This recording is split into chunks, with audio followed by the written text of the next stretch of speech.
क्या चाहे शीश भी देना पड़े तो दे करके, और खेजड़ी को बचाना कैसे। रणनीति हमारे पास में नहीं है तो संख्या हार जाती है। युवाओं को उग्र भी होते हुए थोड़ा सोचना, ये लड़ाई पेड़ के लिए नहीं है, ये लड़ाई राजस्थान को बचाने के लिए। बीएसएफ है, बॉर्डर सिक्योरिटी फोर्स, वो बॉर्डर की सुरक्षा करता है, लेकिन जब मामला हिल जाता है और स्थितियां बाहर हो जाती है तो आर्मी जाकर के खड़ी हो जाती है। तो आप यहाँ काट की हांडी भी बार बार नहीं चढ़ती। एक वो गडरिया वाली कहानी आपने सुनी होगी कि गडरिया आया करके, हम क्या थे, हम क्या हो गए। और तीसरा शब्द था कि हम क्या होने वाले। हम क्या थे, क्या हम वो थे जिन्होंने जोधपुर राज दरबार का मुकुट अपने चरणों में ला करके रखवा दिया। सबसे पहले मंच पर विराजमान जंगम तीर्थ स्वरूप पूज्य संत चरण विराजमान हैं। सभी संतों को प्रणाम करते हुए सम्मानित मंच। और आज इस 19 तारीख की मुकाम की सभा में मैं देख पा रहा हूं कि जो एक भाव यहाँ बोलने से ही एक स्पष्ट हो रहा है, हर एक बोलने वाले आदमी का भाव वही निकल रहा है। चाहे मेरी माताएं बहनें बोली, चाहे मेरे जवान साथी बोले, चाहे बुजुर्ग बोले, सबके मन में एक ही दर्द, एक ही पीड़ा और एक ही दुख झलक रहा था कि कैसे भी करके और हमारे पेड़ बचे। लेकिन यहाँ आज जब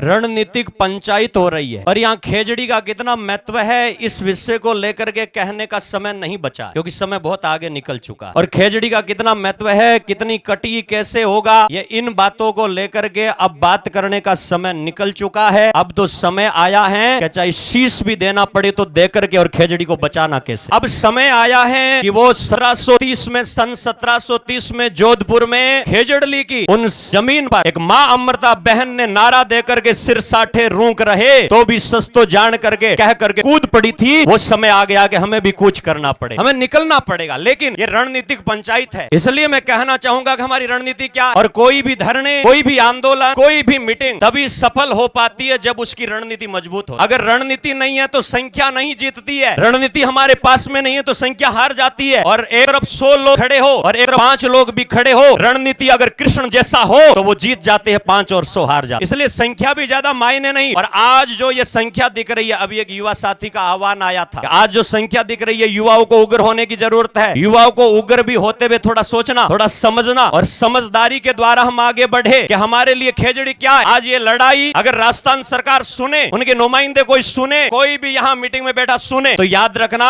ये लड़ाई केवल पेड़ के लिए नहीं है, ये लड़ाई राजस्थान को बचाने के लिए। ये लड़ाई केवल एक पेड़ के लिए नहीं है, ये लड़ाई आने वाली पीढ़ी को ऑक्सीजन देने के लिए है। ये लड़ाई केवल ये क्या सोच रहे हैं कि ये पूंजी हमारी है, ये जो पेड़ है, ये पेड़ क्या पूंजी हमारी है? नहीं, ये पेड़ हमारी पूंजी नहीं है। ये पेड़ तो उन बुजुर्गों की पूंजी है जिन्होंने सिर पर घड़ों से पानी लेकर इन खेजड़ियों को बड़ा किया है और उस पर पल भी किया। आने वाली पीढ़ी को, आने वाले जमाने को हम क्या देना चाहेंगे? इन पीढ़ी को क्या हम ऑक्सीजन रहित जमीन को देकर जाना चाहेंगे? तो मेरा निवेदन आप लोगों से यह रहेगा कि जितने भी यहाँ पर बैठे हैं, और एक बार युवाओं की तरफ से और मेरे जवान साथियों की तरफ से और बहुत सारे लोगों की तरफ टारगेट होकर के और समाज की मुख्य पंक्ति पर आ रहे, कहीं ना कहीं हमें सोचना पड़ेगा, हमें विचार करना पड़ेगा कि मुख्य पंक्ति पर बार बार प्रश्नवाचक क्यों उठ रहा है। कहीं ना कहीं गड़बड़ होगी, और अगर होगी तो मैं आज इन यहाँ बैठे हुए लोगों से निवेदन करना चाहूंगा कि बॉर्डर पर बीएसएफ रहता है, बॉर्डर सिक्योरिटी फोर्स, वो बॉर्डर की सुरक्षा करता है, लेकिन जब मामला हिल जाता है और स्थितियां बाहर हो जाती है तो आर्मी जाकर के खड़ी हो जाती है। तो आप यहाँ पर आज एक ऐसी पंचायत का गठन कर ले जो आगे आकर के लड़ाई लड़े। और बाकी जितने भी ये लोग हैं, चाहे साधु संत है, चाहे राजनेता है, वो सब आपके साथ में कंधे से कंधा मिला करके लड़ाई लड़ने के लिए हम तैयार रहेंगे। और आज समाज, देखो एक कहावत है कि काट की हांडी भी बार बार नहीं चढ़ती। और जैसे एक वो गडरिया वाली कहानी आपने सुनी होगी कि गडरिया आया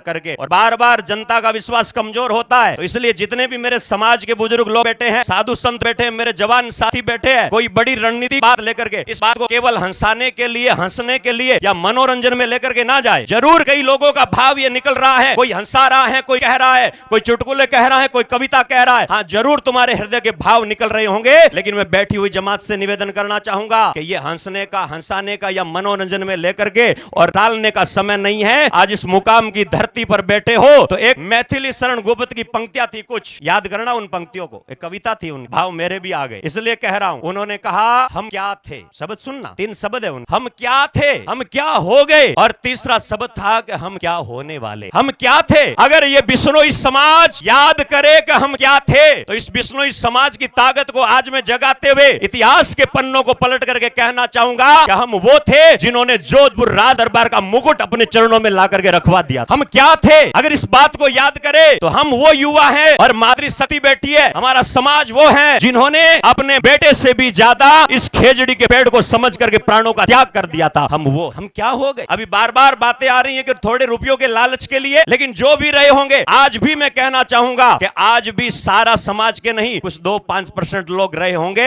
लेकिन आज हमें यहां से वो संकल्प दोहराने की जरूरत है। आज हमें उठने की जरूरत है और उठ करके हमें अमृता का वही खून हमारी रगों में दौड़े और रणनीति बना करके हम आगे बढ़े। तो मेरा निवेदन रहेगा कि यहाँ नोखा में, यहां से जितने लोग आए, कम से कम सैकड़ों गांव से लोग आए, 1-2 गांव से नहीं आए, सैकड़ों गांव से। तो रणनीति बनानी पड़ेगी और रणनीति मेरे विचार से, हो सकता है सबका विचार अलग अलग हो, लेकिन मेरी विचार यह है कि यहां से जितने गांवों के लोग आए हैं, अगर हर गांव से इसको महोत्सव समझ करके और पेड़ों के लिए जाना है, तो धर्मो रक्षति रक्षति रक्षिता का भाव लेकर के, धर्म रहे हम दिन 4 रहे ना रहे, मेरी ये धरती और पेड़ अमर रहे, ये भाव लेकर के, और हर गांव से 20-20 गाड़ी अगर आए, तो नोखा के आसपास में भी 50 गांव है, अगर 1000 गाड़ियां आकर के सड़क पर खड़ी हो जाए, तो सरकार यहां आने के लिए मजबूर हो जाए और बाध्य हो जाए। जो भी रणनीति आपको तय करनी है, बैठ करके करे, मेरा ये थोपने का काम नहीं है, केवल अपना विचार कह रहा हूं, लेकिन हर गांव से हम तय कर ले कि जहां भी, चाहे बीकानेर जिला मुख्यालय हो और आपको जो भी